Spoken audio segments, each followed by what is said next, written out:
ಸರ್ಕಾರದ ಸನ್ಮಾನ್ಯ ಮುಖ್ಯಮಂತ್ರಿಗಳಾದ ಸಿದ್ದರಾಮಯ್ಯನವರು ನಿನ್ನೆ ತಮ್ಮ 17 ಬಜೆಟನ್ನು ಮಂಡನೆ ಮಾಡುವ ಮುಖಾಂತರ ಇಡೀ ಕರ್ನಾಟಕದ ಸಮಗ್ರ ಕರ್ನಾಟಕದ ಅಭಿವೃದ್ಧಿಯಲ್ಲಿ 4,48,000 ಹೆಚ್ಚು ಕಮ್ಮಿ 4,48,000 ಕೋಟಿಗಳ ಒಂದು ಬೃಹತ್ವದ ಬಜೆಟನ್ನು ಮಂಡನೆ ಮಾಡಿದ್ದಾರೆ. ಅದು ವಿಶೇಷವಾಗಿ ಸಮಗ್ರ ಕರ್ನಾಟಕದ ಅನೇಕ ಯೋಜನೆಗಳನ್ನು ಮತ್ತು ಗ್ಯಾರಂಟಿ ಯೋಜನೆಗಳನ್ನು ಹಾಗೆ ಹೊಸದಲ್ಲಿ ಉತ್ತರ ಕರ್ನಾಟಕದ ಅನೇಕ ಬೇಡಿಕೆಗಳಿಗೆ ಸ್ಪಂದಿಸ್ತಕ್ಕಂಥ ಪ್ರಯತ್ನವನ್ನು ಮಾಡಿದ್ದಾರೆ. ಅದರಲ್ಲಿ ವಿಶೇಷವಾಗಿ ಅಪರ್ ಕೃಷ್ಣ ಪ್ರಾಜೆಕ್ಟ್ ಬಹಳದಂತೂ ನಮ್ಮೆಲ್ಲರ ಬೇಡಿಕೆ ಇತ್ತು. ಕಾರಣ ಏನಂದರೆ ದಶಕಗಳಿಂದ ಕೆನಾಲ್ಗಳು ಆಗಿವೆ, ಅದರ ಅವ್ರಿಗೆ ಪರಿಹಾರ ಕೊಡುವುದರಲ್ಲಿ ಸ್ವಲ್ಪ ಭಾಳ ವಿಳಂಬ ಆಗ್ತಾ ಇತ್ತು. ನಾನು ಈ ಸಲ ಅವ್ರಿಗೆ ಮನವಿ ಮಾಡ್ಕೊಡೋದು, ನಮ್ಮ ಸಣ್ಣ ಸಣ್ಣ ಕೆಲಸ ಮಾಡೋದು ಬೇಡ, ಈ ರೈತರಿಗೆ ಈ IBC ILC ಮತ್ತು ಚಿಂಬುಲ್ಗಿ ಮುಳವಾಡ ಇಂತಿರುವುದೇ ಎಕ್ಸ್ಟೆನ್ಷನ್ ಮತ್ತು ಭವಿಷ್ಯದ ಗೋಸಿದ್ದೇಶ್ವರ ಇವೆಲ್ಲ ಮುಗಿಬೇಕಾದ್ರೆ ರೈತರಿಗೆ ಪರಿಹಾರ ಕೊಡಬೇಕಾಗ್ತದೆ. ಸೊ ಅದಕ್ಕಿಂತ ಹೆಚ್ಚಿಗೆ ಇನ್ನೂ 22 ಹಳ್ಳಿ ಏನು 519.6ರಿಂದ 524 ಆದಾಗ 22 ಹಳ್ಳಿಗಳಿವೆ. ಬಾಗಲಕೋಟೆ ಜಿಲ್ಲೆಯ ಹಳ್ಳಿಗಳು ನೋಡುತ್ತವೆ, ಅವರಿಗೂ ಪರಿಹಾರ ಕೊಡಬೇಕಂತೇಳಿ ಆ ಜಿಲ್ಲೆಯ ರೈತರು ಹೋರಾಟ ಮಾಡೋದಕ್ಕೆ ನಾವು ಸ್ಪಂದಿಸಿದ್ದೀವಿ. ಆಮೇಲೆ ಒತ್ತಾಯದ ಮುಖಾಂತರ ಸನ್ಮಾನ್ಯ ಮುಖ್ಯಮಂತ್ರಿಗಳು ಬೆಳಗಾವಿ ಅಧಿವೇಶನದಲ್ಲಿ ಆ ಭಾಗದ ರೈತರನ್ನ ಕರೆದು ಚರ್ಚೆ ಮಾಡಿ ಎರಡೂ ಜಿಲ್ಲೆಯ ಚುನಾಯಿತ ಪ್ರತಿನಿಧಿಗಳು ಕೂಡಿ ಬಹಳ ಒತ್ತಾಯ ಮಾಡಿದ್ದೇವೆ ನಾವು. ವಿಶೇಷವಾಗಿ JT ಪಾಟೀಲರು, ಅಜಯ್ ಕುಮಾರ್ ಸರ್ನಾಯಕರು, ನಾವು ಎಲ್ಲ. ಸೊ ಅದಕ್ಕೆ ಸನ್ಮಾನ್ಯ ಮುಖ್ಯಮಂತ್ರಿಗಳು ಮತ್ತು ಉಪಮುಖ್ಯಮಂತ್ರಿಗಳು ಸ್ಪಂದನೆ ಮಾಡಿ ಅದಕ್ಕೊಂದು ದೊಡ್ಡ ಪ್ರಮಾಣದ ಒಂದು ಸಭೆಯನ್ನು ಬೆಂಗಳೂರಲ್ಲಿ ಆಯೋಜನೆ ಮಾಡಿದರು.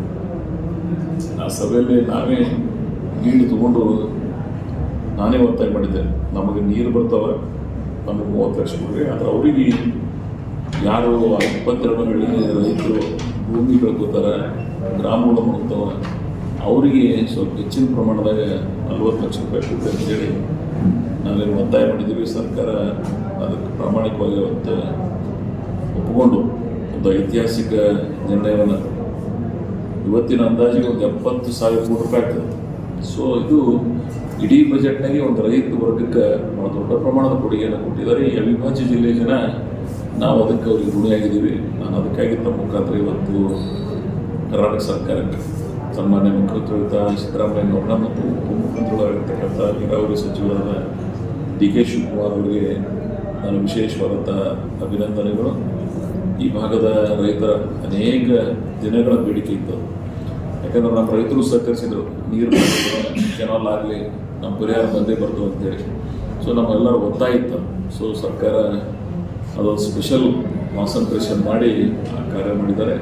ಬಹುತೇಕ ಈ ಎರಡೂ ಜಿಲ್ಲೆಗೆ ಈ ದೊಡ್ಡ ಬೃಹತ್ವಾದಂಥ ಅನುದಾನವನ್ನು ಏನಿವತ್ತು ಪರಿಹಾರ ರೈತರಿಗೆ ಭೂ ಪರಿಹಾರ ಕೊಡ್ತಕ್ಕಂಥ ಒಂದು ಐತಿಹಾಸಿಕ ನಿರ್ಣಯ ನಿನ್ನೆ ಬಜೆಟ್ನಲ್ಲಿ ಘೋಷಣೆ ಮಾಡಿ ಮುಂದಿನ ದಿನಮಾನಗಳಲ್ಲಿ ಬಾಗಲಕೋಟೆದೊಂದು ಆ ಕಾರ್ಯಕ್ರಮವನ್ನು ಆಯೋಜನೆ ಮಾಡಿದ್ದಾರೆ. ಟೆಂಟೇಟಿವ್ಲಿ ಈಗ 14ನೇ ತಾರೀಕಿಗೆ ಸನ್ಮಾನ್ಯ ಮುಖ್ಯಮಂತ್ರಿಗಳು ಬಾಗಲಕೋಟೆ ಜಿಲ್ಲೆಗೆ ನೀರಾವರಿ ಸಚಿವರಾಗಿರ್ತಕ್ಕಂಥ ಸನ್ಮಾನ್ಯ ಉಪಮುಖ್ಯಮಂತ್ರಿಗಳಾಗಿರ್ತಕ್ಕಂಥ ಸಿದ್ದರಾಮಯ್ಯನವರು, DK ಶಿವಕುಮಾರ್ ಅವರು ಮತ್ತು ಸನ್ಮಾನ್ಯ ಸಿದ್ದರಾಮಯ್ಯನವರು ಕೂಡಿ ಆ ಕಾರ್ಯಕ್ರಮಕ್ಕೆ ಬಂದು ರೈತರ ಪರವಾಗಿ ನಿರ್ಣಯ ಮಾಡೋದಕ್ಕಾಗಿ ರೈತರು ಅವ್ರನ್ನ ಅಭಿನಂದಿಸ್ತಾ ಇದ್ದಾರೆ. ಸೊ ನಮ್ಮ ಭಾಗದ ಜನರಿಗೂ ಸಹಿತ ನಾನು ಮನವಿ ಮಾಡ್ಕೋತೀನಿ, ಆ ಕಾರ್ಯಕ್ರಮದಲ್ಲಿ ಆಯೋಜನೆ ಆದ ನಂತರ ಈ ಜಿಲ್ಲೆ ಬಿಜಾಪುರ ಜಿಲ್ಲೆಯ ಜನರು ಅದರಲ್ಲಿ ಭಾಗಿಯಾಗುವ ಮುಖಾಂತರ ಈ ಅವಿಭಾಜ್ಯ ಜಿಲ್ಲೆಗೆ ಏನೇನು ಸಹಾಯ ಮಾಡೋದಕ್ಕಾಗಿ ನಾನು ಇನ್ನೊಮ್ಮೆ ಅವ್ರನ್ನ ಅಭಿನಂದಿಸ್ತೀನಿ. ಇದೊಂದು ಬಹಳ ವರ್ಷಗಳ ನಂತರ ಇದು ದೊಡ್ಡ ಕಾರ್ಯವನ್ನು ಸಹಾಯ ಮಾಡಿದ್ದಾರೆ. ನಾನು ಅದಕ್ಕೆ ಇನ್ನೊಮ್ಮೆ ಪೂರ್ವವಾದಂಥ ವಂದನೆಗಳನ್ನು ವಿಶೇಷವಾಗಿ ನಾನು ಯಾಕೆ ಇದಕ್ಕೆ ಮಂತ್ರಿಸಿದ್ದೀನಿ ಅಂದರೆ ಟೇಲೆಂಟ್ದಾಗಿ ಬರ್ತಕ್ಕಂಥ ಎಲ್ಲ ಯೋಜನೆಗಳು ನನ್ನ ವಿಧಾನಸಭಾ ಕ್ಷೇತ್ರಕ್ಕೆ ಹೆಚ್ಚಿಗೆ ಬರ್ತಾವೆ. ಬಿಕಾಸ್ ಆಫ್ ದ್ಯಾಟ್ ಈ ಉಳಿದವ್ರಿಗೆ ಬಿಡಗಿ ತಾಲೂಕಿಗೆ ಕೊಟ್ಟು ಸ್ವಲ್ಪ ಮೇಜರ್ ಹೆಲ್ಪ್ ಆಗ್ತದೆ. ಏನು 22 ಹಳ್ಳಿಗಳಿಗೆ ತೊಂದರೆ ಆಗೋದನ್ನ ಮತ್ತು ನಮ್ಮ ಭಾಗಕ್ಕೆ ಏನು ಟೇಲೆಂಟ್ದಾಗ ಇದ್ದೀವಿ ನಾವು ನಮಗೂ ಮತ್ತು ಉಳಿದವ್ರಿಗೂ ಸಿಗುತ್ತೆ, ಎಲ್ಲರಿಗೂ ಅನುಕೂಲ ಆಗ್ತಕ್ಕಂಥ ಒಂದು ಬರೀ ಅಷ್ಟೇ ಅಲ್ಲ, ಉಳಿದೆಲ್ಲ 9 ಯೋಜನೆಗಳಿಗೆ ಏನೇನು ಯಾವ್ಯಾವುದು ಪರಿಹಾರ ಉಳಿದಿತ್ತು ಅದನ್ನು ಕೊಡ್ತಕ್ಕಂಥ ಒಂದು ಐತಿಹಾಸಿಕ ನಿರ್ಣಯ ಸರ್ಕಾರ ಇವತ್ತು ಮಾಡಿದೆ. ನಿಜಕ್ಕೂ ಕೃಷ್ಣಾ ಕಣಿವೆ ಈ ಅಪ್ಪರ್ ಕೃಷ್ಣಾ ಪ್ರಾರಂಭಗೊಂಡು ಇವತ್ತೇನು ಈ ಯೋಜನೆಗಳು ಬಂದಿವೆ, ಈ ಭಾಗದ ರೈತರ ಅನೇಕ ವರ್ಷಗಳ ಏನೋ ಒಂದು ಡಿಮಾಂಡ್ ಇತ್ತು, ಅದನ್ನು ಫುಲ್ಫಿಲ್ ಆಗಿದೆ. ಅದಕ್ಕಾಗಿ ನಾನು ಇನ್ನೊಮ್ಮೆ ಅವ್ರನ್ನ ಅಭಿನಂದನೆ ಸಲ್ಲಿಸ್ತೀನಿ. ಅದರಲ್ಲಿ ವಿಶೇಷವಾಗಿ ನಮ್ಮ ಜಿಲ್ಲೆಗೂ ಸಹಿತ ಈ ಸಲದಲ್ಲಿ ಅನೇಕ ಯೋಜನೆಗಳನ್ನು ಕೊಟ್ಟಿದ್ದಾರೆ. ನಾನು ಎಲ್ಲ ತಾಲೂಕಿನ ಜನರ ಪರವಾಗಿ ಅವರು ಅಭಿನಂದಿಸ್ತೀನಿ. ನಮ್ಮ ತಾಲೂಕಿಗಂತೂ ಈ ಸಲ ಯಾರ್ಯಾರು ಕೊಟ್ಟಿದ್ದಾರೆ ಅವೆಲ್ಲ ಮೊದಲೇ ಕೊಟ್ಟಿದ್ದಾರೆ. ವಸತಿ ಶಾಲೆ, ಕಾರ್ಮಿಕ ವಸತಿ ಶಾಲೆ ಈ ಸಲ ಜಿಲ್ಲೆಯ 4 ತಾಲೂಕುಗಳಿಗೆ ಕೊಡ್ತಕ್ಕಂಥ ನಿರ್ಣಯ ಇತ್ತು. ಸಲನೇ ನನಗೆ ಕೊಟ್ಟಿದ್ರು. ನಾವು ಅದನ್ನು ಅಳವಡಿಕೆ ಒಳಗೆ ಈಗಾಗಲೇ ಟೆಂಡರ್ ಆಗಿ ಆ ಕೆಲಸ ಪ್ರಾರಂಭ ಆಗುವಂಥ ಹಂತದೊಳಗದ. ಸೊ ಅದು ಅನುಕೂಲ ಆಗಿದೆ. ಆಮೇಲೆ ಪೊಲೀಸ್ ಸ್ಟೇಷನ್ ಹುದ್ದೆ ಒಳಗೆ ಈ ಸಲ ಕೊಟ್ಟಿದ್ದಾರೆ. ಆದ್ರೆ ನಮಗೆ ನಾವೆಲ್ಲ ಮೊದಲನೇ ಅವಧಿ ಒಳಗೆ ಇಂಡಿ ನಗರ ಪೊಲೀಸ್ ಸ್ಟೇಷನನ್ನು ನಗರಕ್ಕೆ ಒಂದು ಸ್ಪೆಷಲ್ ಪೊಲೀಸ್ ಸ್ಟೇಷನ್ ಮಾಡತಕ್ಕಂಥ ಒಂದು ಪ್ರಯತ್ನ ಮಾಡಿದ್ದೀವಿ. ಹಾಗೆ ಇಂಡಸ್ಟ್ರಿ ವಾಸ್ತು ಹುದ್ದೆಗಳನ್ನು ಕೊಟ್ಟಿದ್ದಾರೆ. ನಾನು ಅದನ್ನು ಹೋದ ಅವಧಿಯಲ್ಲೇ ಇಂಡಿ ರೈಲ್ವೆ ಸ್ಟೇಷನ್ ಹತ್ರ ಮಾಡಿ ಈಗಾಗಲೇ ಲೋಕಾರ್ಪಣೆ ಸಿದ್ಧಗೊಂಡಿದೆ. ಸ್ಮಾಲ್ ಸ್ಕೇಲ್ ಇಂಡಸ್ಟ್ರಿ ಮಿನಿಸ್ಟರ್ ಆಗಿರ್ತಕ್ಕಂಥ ದರ್ಶನಾಪುರ ಅವರನ್ನು ಕರ್ಕೊಂಡು ಲೋಕಾರ್ಪಣೆಗೊಳಿಸ್ತಕ್ಕಂಥ ಸಂದರ್ಭದಲ್ಲಿ ಇದ್ದೀವಿ. ಆಮೇಲೆ GTTC ಕಾಲೇಜ್ ನಮಗೆ ಕೊಟ್ಟಿದ್ದಾರೆ. ಸೊ ಹೀಗೆ ಅನೇಕ ಯೋಜನೆಗಳನ್ನು, ಎಲ್ಲಕ್ಕಿಂತ ಮುಖ್ಯವಾಗಿ ನನಗೇನು ಬೇಕಾಗಿತ್ತು ಅಂದರೆ ಇದೊಂದು ಇರಿಗೇಷನ್, ಎರಡನೇದು ರಸ್ತೆ. ನಾನು ಒಂದು 2-3 ಪ್ರಮುಖ ರಸ್ತೆಗಳು ನಮ್ಮ ಜಿಲ್ಲೆಯಲ್ಲಿ ಏನಿದ್ದು ನಮ್ಮ ತಾಲೂಕಿನೊಳಗೆ ಅನುಕೂಲ ಆಗ್ತದೆ. ಒಂದು ನ್ಯಾಷನಲ್ ಹೈವೇ 13 ಆಲ್ರೆಡಿ ಆಗಿದೆ. ಈಗೊಂದು ಹೈವೇ ಕೆಲಸ ನಡೆದಿದೆ, ನೋಡಿರ್ಬೋದು, ಲಾತೂರಿಂದ ಬಿಜಾಪುರ ಹೋಗೋದು. ಸೊ ಅದು ಇನ್ನೂ 1 ವರ್ಷದಲ್ಲಿ ಅದು ರೋಡ್ ಕಂಪ್ಲೀಟ್ ಆಗ್ತದೆ. ಅದರ ಇನ್ನೊಂದು ನಾವೇನು ಮಾಡಿದ್ದೀವಿ ಅಂದರೆ, ನಾನು ಆ್ಯಕ್ಚುಲಿ ಕೇಂದ್ರ ಸರ್ಕಾರದಿಂದ ಆಗಲಿ ಮನವಿ ಮಾಡ್ಕೊಂಡಿದ್ದೆ ನಾನು ಗಡುಕರಿಯವರಿಗೆ, ಅದು ಆಗಲಿಲ್ಲ. ಕೊನೆಗೆ ನಾವೇ ಕೇಶಪ್ನ ತಗೊಂಡಿದ್ದೀವಿ, ನಾವು ಟೋಲ್ ರೋಡ್ ಮಾಡೋಣ ಅಂತೇಳಿ. ಅದನ್ನು ಚಡ್ಚಾಣ್, ಜಳಕಿ, ಇಂಡಿ, ಆಲ್ಮೇಲ್, ಅಫ್ಜಲ್ಪುರ್, ಗಣಗಾಪುರ ಇದೊಂದು ಭಕ್ತಿ ಮಾರ್ಗೋದು ಮಾಡಿರ್ತ ಇದ್ದೇನೆ 2 ಕೇಂದ್ರ ಸರ್ಕಾರದಲ್ಲಿ. ಯಾಕಂದರೆ ಮೋಸ್ಟ್ ಆಫ್ ದಿ ಜನ ಪಂಢರ್ಪುರ್ಗೆ ಬಂದವರೆಲ್ಲರೂ ಗಣಗಾಪುರ ಯಾಕೋ ಕಾರಣಾಂತರಗಳಿಂದ ಆಗಲಿಲ್ಲ ಕೇಂದ್ರ ಸರ್ಕಾರದಿಂದ. ನಾನೇ ಅದನ್ನು ರಾಜ್ಯ ಸರ್ಕಾರದ ಮುಖಾಂತರ ಒತ್ತಾಯ ಮಾಡಿದ್ದೀವಿ. ಸೊ ಈಗ ಅದು DPR ಆಲ್ಮೋಸ್ಟ್ ಆಲ್ ಫೈನಲ್ ಆಗೋ ಸ್ಟೇಜ್ದಾಗ ಮುಂದಿನ ಅವಧಿ ಒಳಗೆ ಹೋದ ವರ್ಷ ಆಗಿತ್ತು ಅದು ಬಜೆಟ್ ತೊಗೊಂಡಿದ್ವಿ. ಈ ವರ್ಷ ಅದನ್ನು ಕಂಟಿನ್ಯೂಯೇಷನ್ ಮಾಡಿದ್ದೀವಿ ಈ ಬಜೆಟ್ನ. ಅದು 115 kilometre from ಚಡ್ಚಾಣ್ to Ganagapur. So ಅತಿ ಹೆಚ್ಚು 50%, ಮೋರ್ ದೆನ್ 50 ಕಿಲೋಮೀಟರ್ ನನ್ನ ಕಾನ್ಸ್ಟಿಟ್ಯೂನ್ಸಿ ಕವರ್ ಆಗ್ತದೆ. ಸೊ ಉಳಿದ 65 ಕಿಲೋಮೀಟರ್ ಇರೋದ 3 ವಿಧಾನಸಭಾ ಕ್ಷೇತ್ರಗಳು ಕವರ್ ಆಗ್ತವೆ. ಒಂದು ನಾಗಠಾಣ್, ಒಂದು ಅಫ್ಜಲ್ಪುರ್, ಒಂದು ಸಿಂಧಿ. ಸೊ ಹಿಂಗೆ ಈ ರೋಡ್ ಏನದ ಒಂದು ಪರ್ಮನೆಂಟ್ ರೋಡ್ ಆಗಿಬಿಡ್ತದೆ. ಭಾಳ ಜನರು ನಮ್ಮ ಜನರ ಡಿಮಾಂಡ್ ಅದ, ಆಲ್ಮೇಲೆ ರೋಡ್ ಸರಿ ಇರೋಂಗಿಲ್ಲ. ಯಾಕಂದ್ರೆ ಕಾರಣ ಏನಂದರೆ ಈ ಬೆಟ್ಟನಾಗ ಶುಗರ್ ಫ್ಯಾಕ್ಟ್ರೀಸ್ ಬರ್ತಾವೆ, ಇಲ್ಲಿ ಹೆವಿ ಲೋಡೆಡ್ ವೆಹಿಕಲ್ ಮೂವ್ಮೆಂಟ್ ಅದ. ಆಮೇಲೆ ಬ್ಲ್ಯಾಕ್ ಕಾಟನ್ ಸಾಯಿಲ್ ಇರೋದ್ರಿಂದ ರಸ್ತೆ ಅವಾಗವಾಗ ನಾವು ಮಾಡ್ಕೋತಿದ್ರು ಅದು ಸಹಿತ ಕೆಟ್ಕೋತ ಹೋಗ್ತಿರ್ತದೆ. ಸೊ ಇದಕ್ಕೊಂದು ಪರ್ಮನೆಂಟ್ ಸೊಲ್ಯೂಷನ್ ಕಂಡು ಹಿಡಿದ್ಬಿಡೋಣ ಅಂತೇಳಿ ನಾನು ಅದನ್ನು ಟೋಲ್ ಬೇಸ್ಡ್ ರೋಡ್, ಅಂದರೆ ಟೋಲ್ ಇತ್ತು ಅಂದರೆ ಮೇಂಟೆನೆನ್ಸು ಇರ್ತದೆ. That is the permanent solution for the ಸಾರ್ವಜನಿಕರಿಗೆ ಅನುಕೂಲ ಆಗಲಿ ಅಂತೇಳಿ ನಾನು ಇದನ್ನು ಭಾಳ ಒಂದ್ಸಲ ನಾವು ಮಾಡ್ಬೋದು. PWD ಈಗೂ ಹಾಕೊಂಡಿದ್ದೀವಿ ನಾವು ಮೇಂಟೆನೆನ್ಸ್ದಾನೆ. ಅದು ಪರ್ಮನೆಂಟ್ ಆಗಿ ಈಗ ಹೆಂಗೆ 2 ಹೈವೇ ತಿಳಿದೀವಿ ಹಂಗೆ ಇದೊಂದು ಪರ್ಮನೆಂಟ್ ಆಗಿರ್ತದೆ ಅಂತೇಳಿ ಒಂದು ಈ ಕಡೆ 2 ದಕ್ಷಿಣ ಉತ್ತರ, ಇದೊಂದು ಪೂರ್ವ ಪಶ್ಚಿಮ. ಈ ತಾಲೂಕಿನ ಮೋಸ್ಟ್ ಆಫ್ ದಿ ಹಳ್ಳಿಗಳು ಕವರ್ ಆಗ್ತವೆ. ಈ 2 ಹೈವೇ ಇದೊಂದು Keshap ರೋಡ್ದಾಗ more than 31 villages covered ಆದವು. ಅಂದರೆ ಅರ್ಧ ಕ್ಷೇತ್ರ ಇದ್ರಾಗ ಕವರ್ ಆಗಿಬಿಡ್ತದೆ. ಸೊ ಹಿಂಗಾಗಿ ಉಳಿದ ಹಳ್ಳಿಗಳಿಗೆ ಮಾಡ್ಲಿಕ್ಕೆ ಭಾಳ ಸಮಸ್ಯೆ ಆಗೋದಿಲ್ಲ. ಯಾಕಂದರೆ ನಾನು RDPR ರೋಡ್ಗಳು ಇಟ್ಟಿಲ್ಲ. ಆಲ್ಮೋಸ್ಟ್ ಆಲ್ ರೋಡ್ಸ್ ಎಲ್ಲ PWD ಅಪ್ಗ್ರೇಡೇಷನ್ ಮಾಡಿದ್ದೇವೆ. ಸೊ ಹೀಗಾಗಿ ಈ ರಸ್ತೆಗಳದು ಶಾಶ್ವತ ಪರಿಹಾರ ಆಗ್ತದೆ. ಸೊ ಅದಕ್ಕಾಗಿ ನಾನು ಅದನ್ನು ವಿಶೇಷವಾಗಿ ಈ 500 ಕೋಟಿ ರೂಪಾಯಿದು ಕೇಶಪ್ದಾಗ ಇಟ್ಕೊಂಡಿದ್ದೇವೆ. ಸೊ ಇದ್ರಾಗ ನನ್ನ ಕ್ಷೇತ್ರದಾಗೆ 55 ಕಿಲೋಮೀಟರ್ ಕವರ್ ಆಗ್ತದೆ.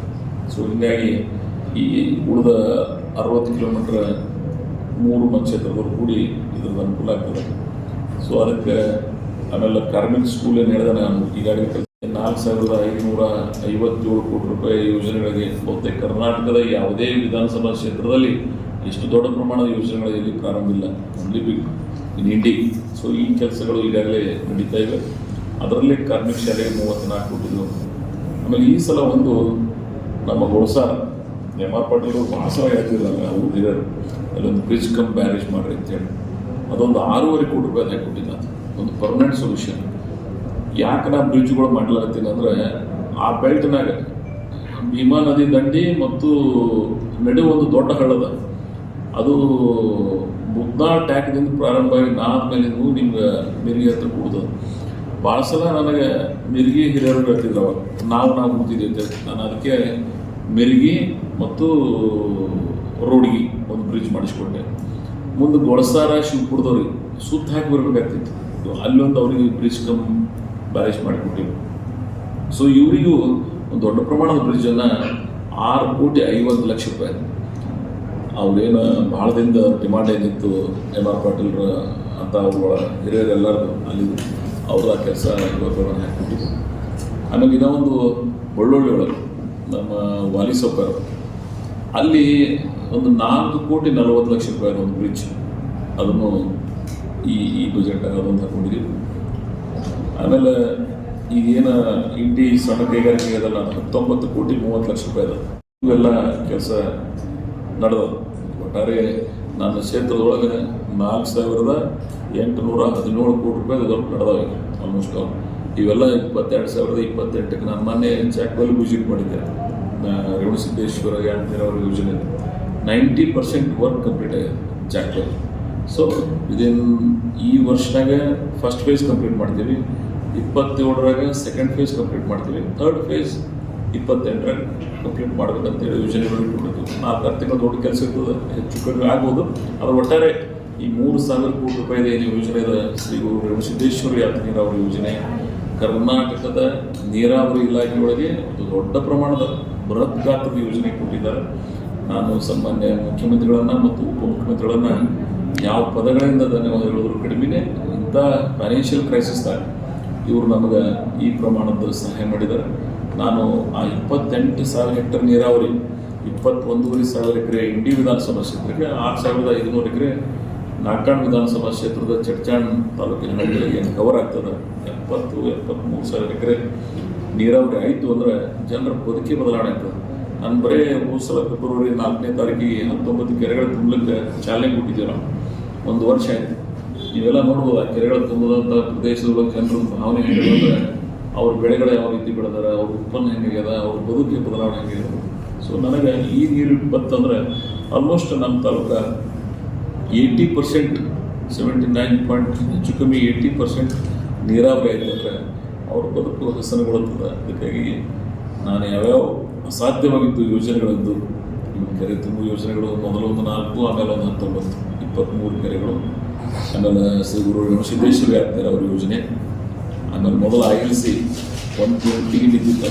ನಾನು ಅದನ್ನು 2-3 ನಾವು ಇದ್ದಿದ್ದೀವಿ. ರೇವಣಸಿದ್ದೇಶ್ವರಗೂ ಸಹಿತ ಆಲ್ಟರ್ನೇಟಿವ್ ಕನೆಕ್ಟಿವಿಟಿ ಇಟ್ಟಿದ್ದು ನಾನು. ಯಾಕಂದರೆ ಚಿಕ್ಕಬೇನೂರು, ಬೂದ್ಯಾಳ, ಅಂಜುಡಿ ನೀರೇ ಮುಟ್ಟಂಗೆಲ್ಲ ILC ಒಳಗೆ ಅಂತೇಳಿ ಈ ರೇವಣಸಿದ್ದೇಶ್ವರ ಯಾತ್ರಿ ಅವರ ಯೋಜನೆಯೂ ಅದಕ್ಕೆ ಕನೆಕ್ಟ್ ಮಾಡಿದ್ದೀವಿ. ಸೊ ಆ ನೀರು ಸಹಿತ ಆ ಪ್ರದೇಶಕ್ಕೆ ಹೋಗ್ತಂದ್ರೆ ಅನುಕೂಲ ಆಗ್ತದೆ. ಸೊ ಇದನ್ನು ಒಂದು ಯೋಜನೆ ಮಾಡಿದ್ದೀವಿ. ಮೊನ್ನೆ 23ನೇ ತಾರೀಕಿನ ಫೆಬ್ರವರಿ, ಇವತ್ತಿಗೆ ಹೆಚ್ಚು ಕಮ್ಮಿ ಒಂದು 8 ದಿನದಿಂದ 13 ದಿನದಿಂದ ಇನ್ನೊಂದು ಆರ್ಡರ್ ಮಾಡಿಕೊಟ್ರು. ಪ್ರೊಸೆಸ್ನಾಗಿತ್ತು. ಈ ತಿಳುವಂದಿ ಎಕ್ಸ್ಟೆನ್ಷನ್ ಇದು ಹೆಚ್ಚು ಕಮ್ಮಿ 500 ಕೋಟಿ ರೂಪಾಯಿ ಇದೆ. ಸೊ ಇದು ಏನು ಬಸ್ತಾಳ, ಕೊಟ್ನಾಳ, ಕ್ಯಾತನಕೆರೆ ಬೆಲ್ಟ್ ಅದ, ಟೇಲ್ ಆಫ್ 56 to 66 ಏನು ತೊಗೊಂಡಿದ್ದೀವಿ, ಆ ಕೆಲಸ ನಾವು ಅವ್ರಿಗೆ ಕೊಟ್ಟಿದ್ದೀವಿ. ಸೊ ಅದನ್ನು ಭಾಳ ದೊಡ್ಡ ಪ್ರಮಾಣದವರು ಇವತ್ತು ಕೆಲಸ ಅದನ್ನು ಮಾಡಿದೀವಿ ಅಂದರೆ ಅದು 407,74,00,000 ರೂಪಾಯಿ ಮೊತ್ತಕ್ಕೆ GST ಹೊರತುಪಡಿಸಿ GST ಕೂಡಿಸಿ 500 ಕೋಟಿ ಆಗ್ತದೆ.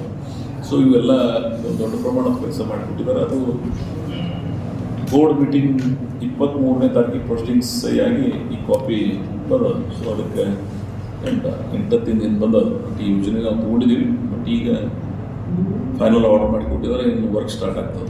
ಸೊ ಅದಕ್ಕಾಗಿ ನನಗೆ ಸಂತೃಪ್ತಿ ಅದ. ಇಂಡಿ ವಿಧಾನಸಭಾ ಕ್ಷೇತ್ರಕ್ಕೆ ಅತಿ ಮುಖ್ಯವಾಗಿ ನೀರಾವರಿ, ಸಕ್ಕರೆ ಕಾರ್ಖಾನೆ, ಆಮೇಲೆ ಎಜುಕೇಷನ್, GTTC ಕಾಲೇಜ್ ಆಗಲಿ, ಡಿಗ್ರಿ ಕಾಲೇಜ್ಗಳಾಗಲಿ, ಜಳಕಿ ಒಳಗೆ ಅಳಗುಣಿಕೆ ಒಳಗೆ ರೆಸಿಡೆನ್ಷಿಯಲ್ ಸ್ಕೂಲ್ಸ್ ಆಗಲಿ, ಆಮೇಲೆ ಮೌಲಾನಾ ಆಜಾದ್ ಸ್ಕೂಲ್ ಆಗಲಿ, ಆಮೇಲೆ ಆದರ್ಶ ಆಗಲಿ, ITI ಕಾಲೇಜ್ಗಳಾಗಲಿ, PUC ಸೈನ್ಸ್ ಕಾಲೇಜ್ಗಳಾಗಲಿ. ಸೊ ಒಟ್ಟಾರೆ ಎಜುಕೇಷನ್ಲಿನೂ ಎಲ್ಲೆಲ್ಲಿ ಏನೇನು ಡೆವಲಪ್ ಮಾಡಬೇಕಾಗಿತ್ತು ಡೆವಲಪ್ಮೆಂಟ್ ಮಾಡಿದ್ವಿ. ಮತ್ತು ರಸ್ತೆಗಳನ್ನು ಈ 1 ವರ್ಷದ ಅವಧಿಯಲ್ಲಿ ಯಾವುದು ರಸ್ತೆಗಳು ಉಳಿದಾವ ಅನ್ಕವರ್ಡ್ ರೋಡ್ಸ್ ಹೆಚ್ಚು ಕಮ್ಮಿ ಎಲ್ಲ ರಸ್ತೆಗಳನ್ನು ಮೋಟ್ರೇಬಲ್ ಆಗಿ ಮಾಡ್ತಕ್ಕಂಥ ಒಂದು ಪ್ರಯತ್ನಕ್ಕೆ ನಾವೆಲ್ಲ ಇದ್ದೀವಿ. ಒಟ್ಟಾರೆ ಈ ಭಾಗಕ್ಕೆ ಇಷ್ಟು ದೊಡ್ಡ ಪ್ರಮಾಣದ ಈ ಜಿಲ್ಲೆಯ ಇತಿಹಾಸದಲ್ಲೇ ಬರೀ ಇಡೀ ವಿಧಾನಸಭಾ ಕ್ಷೇತ್ರ ಅಲ್ಲ, ಈ ಜಿಲ್ಲೆಯ ಇತಿಹಾಸದಲ್ಲಿ ಇಷ್ಟು ದೊಡ್ಡ ಪ್ರಮಾಣದ ಯೋಜನೆಗಳನ್ನು ಹೋದ ಅವಧಿಯಲ್ಲಿ 3,500 ಕೋಟಿ, ಈ ಸಲ 4,500 ಕೋಟಿ, ಹೆಚ್ಚು ಕಮ್ಮಿ 8,500 9,000 ಕೋಟಿ ಮುಗಿದ ಈ ಪೀರಿಯಡ್ ಮುಗಿದಾಗ ಎಷ್ಟು ಅನುದಾನ ಈ ತಾಲೂಕಿಗೆ ಎಂದೂ ಬಂದಿರಲಿಲ್ಲ. ಈ ಎಲ್ಲ ಅನುದಾನ ಬಂತು ಅಂದ್ರೆ ನಮ್ಮ ತಾಲೂಕ ಒಂದು ಮಾದರಿ ತಾಲೂಕು ಆಗ್ತದೆ. ಅದಕ್ಕಾಗಿ ಈ ತಾಲೂಕಿನ ಭವಿಷ್ಯದೊಳಗೆ ಎಲ್ಲ ರೀತಿಯ ಬೆಳವಣಿಗೆಗೆ ಪೂರಕವಾಗಿ ಕೆಲಸ ಇವತ್ತು ನಡೀತಾ ಇದೆ. ಅಷ್ಟೇ ಅಲ್ಲದೆ ಬೇರೆ ಬೇರೆ ಅನೇಕ ಯೋಜನೆಗಳನ್ನು ಇವತ್ತು ಇಂಡಿ ನಮಗೆಲ್ಲ ಗೊತ್ತಿರ್ಬೋದು. ಕುಡಿಯುವ ನೀರಿನ ಸಮಸ್ಯೆ ಮೊನ್ನೆ ಆದ್ರೆ ಮಹಾರಾಷ್ಟ್ರದವರಿಗೆ ನಾನು ಅಭಿನಂದಿಸ್ತೇನೆ. ವಿಶೇಷವಾಗಿ ಆ ಸರ್ಕಾರದ ಮತ್ತು ಆ ಭಾಗದ ಶಾಸಕರುಗಳು ನಮ್ಮ ರಾಜ್ಯ ಸರ್ಕಾರದ ಮುಖ್ಯಮಂತ್ರಿಗಳನ್ನ ಉಪಮುಖ್ಯಮಂತ್ರಿ ವಿಶೇಷವಾಗಿ Gaurav Gupta principal secretary irrigation ಏನಿದ್ದಾರೆ ಅವರು ಬಹಳ ಮುತುವರ್ಜಿ ವಹಿಸಿ ಮಹಾರಾಷ್ಟ್ರ ಸರ್ಕಾರ ಜೊತೆಗೆ ಮಾತನಾಡಿ ನೀರು ಬಿಡಿಸಿದ್ರು. ಯಾಕಂದ್ರೆ ಇವತ್ತು ಕುಡಿಯುವ ನೀರಿನ ಸಮಸ್ಯೆ ಇರ್ತಿತ್ತು ನಮ್ಮ ನಗರ. ಸೊ ಅದಕ್ಕೆ ಪರಿಹಾರ ಮಾಡೋದಂಥ ಪ್ರಯತ್ನ ಅವ್ರು ಮಾಡಿಕೊಟ್ಟಿದ್ದಾರೆ. ಸೊ ಇನ್ನು ಒಂದೇ ಒಂದು ನಮ್ಮ ಡಿಮಾಂಡ್ ಅದ, ಹೆಲ್ತ್ ಒಳಗೆ ಒಂದು ತಾಯಿ ಮಗು ಆಸ್ಪತ್ರೆ ಮಾಡಿ ಅಂತ ಹೇಳಿ. ಅಂದರೆ it one one of the best health ಮಾಡಿಸ್ಬೇಕಂತ. ಅದಕ್ಕೆಂದ್ರೆ ಒಂದು ಕ್ರೈಟೇರಿಯಾ ಇದೆ, ಒಂದು 100 ಪ್ರತಿ ತಿಂಗಳು ಆಪರೇಷನ್ ಆಗ್ಬೇಕಂತೇಳಿ. ಆ ಕ್ರೈಟೇರಿಯಾದಿಂದ ಅದು ಸಾಫ್ಟ್ವೇರ್ ಆಗ್ತಾ ಇದೆ. ಅದಾಯಿತು, ನಾನು ಹೇಳಿ ಅವ್ರು ಡಾಕ್ಟರ್ಸ್ಗೆಲ್ಲ ನೀವು ಆ ಕ್ರೈಟೇರಿಯಾದ ಫಿಲ್ ಮಾಡಿದ್ರಿ ಅಂದರೆ ಆ ಫ್ರೇಮ್ದಾಗ ಕೂತು ಅಂದರೆ ಆ ಕೆಲಸ ಮಾಡ್ತಕ್ಕಂಥ ಪ್ರಯತ್ನ ಮಾಡಿದ್ವಿ. ಸೊ ನಗರಸಭೆಗೂ ಸಹಿತ ಮುಂದಿನ ನಿರ್ಮಾಣದಾಗ ಇವತ್ತು 31 ವಾರ್ಡ್ ಆಗಿ ಭವಿಷ್ಯದಲ್ಲಿ ಅದಕ್ಕೂ ಚುನಾವಣೆ ಮಾಡ್ತೀವಿ. ಒಳ್ಳೆಯ ಜನರನ್ನ ಆಯ್ಕೆ ಮಾಡ್ತಕ್ಕಂಥ ಒಂದು ಪ್ರಯತ್ನ ಮಾಡ್ತೀವಿ. ಇನ್ನೊಂದು ಇಂಡಿ ನಗರಾಭಿವೃದ್ಧಿ, ಇಂಡಿ ಡೆವಲಪ್ಮೆಂಟ್ ಅಥಾರಿಟಿ ಒಂದು ಏನು ಮಾಡಿಸಿನೋ ಅದಕ್ಕೆ ಒಂದು 4 ಮಂದಿ ಇಂಡಿ ನಗರದ ಯೋಗ್ಯತಾವಾನ್ರಿ ನಾನು ಅವನು ಅವಕಾಶ ಮಾಡಿಕೊಟ್ಟಿನೋ. ಯಾಕಂದ್ರೆ ಹಿಂದಕ್ಕೆ ಈ ತಾಲೂಕಿನೊಳಗೆ ಕಾಂಗ್ರೆಸ್ ಪಕ್ಷ ಸಂಘಟನೆ ಶ್ರಮಿಸಿರ್ತಕ್ಕಂಥ ಹಿರಿಯರಾದ ಅದನ್ ಶೆಟ್ಟಿ ಅವರ ನೆನಪಿಗಾಗಿ ಅವರು ಸುಪುತ್ರ ಏನು ಲಾಯರ್ ಅದರ ಅಜಿತ್ ಶೆಟ್ಟಿ ಅವರಿಗೆ, ಮತ್ತು 2ನೇದು ನಮ್ಮ ಜನಪಣ ಬೋಡಿ ಅವ್ರನ್ನ, 3ನೇದು ನಮ್ಮ ಜೋಶಿ ಅವರು ದಾದಾ ಜೋಶಿ ಅವ್ರನ್ನ, ಇನ್ನೊಂದು ನಿಗಡಿ ಅವ್ರನ್ನ 4 ಮಂದಿಗೆ ಆ ಬಾಡಿ ಮಾಡಬೇಕಾಗ್ತದೆ. ಸೊ ಅದನ್ನು ಆ ಬಾಡಿನೂ ಈಗಾಗಲೇ ಕೊಟ್ಟಿಲ್ಲ. ಇದು ವಿದಿನ್ ವೀಕ್ ಅಥವಾ 15 ದಿನದಾಗ ಅದು ಆರ್ಡರ್ ಆಗಿ ಬರ್ತದೆ. ಸೊ ಇಂಡಿ ನಗರದ ಇವತ್ತು ಗ್ಯಾರಂಟಿಗೆ ನಮ್ಮವ್ರಿಗೆ ಮೊರಮಣಿ ಜಿಲ್ಲಾ ಅಧ್ಯಕ್ಷ ಮಾಡಿದ್ವಿ.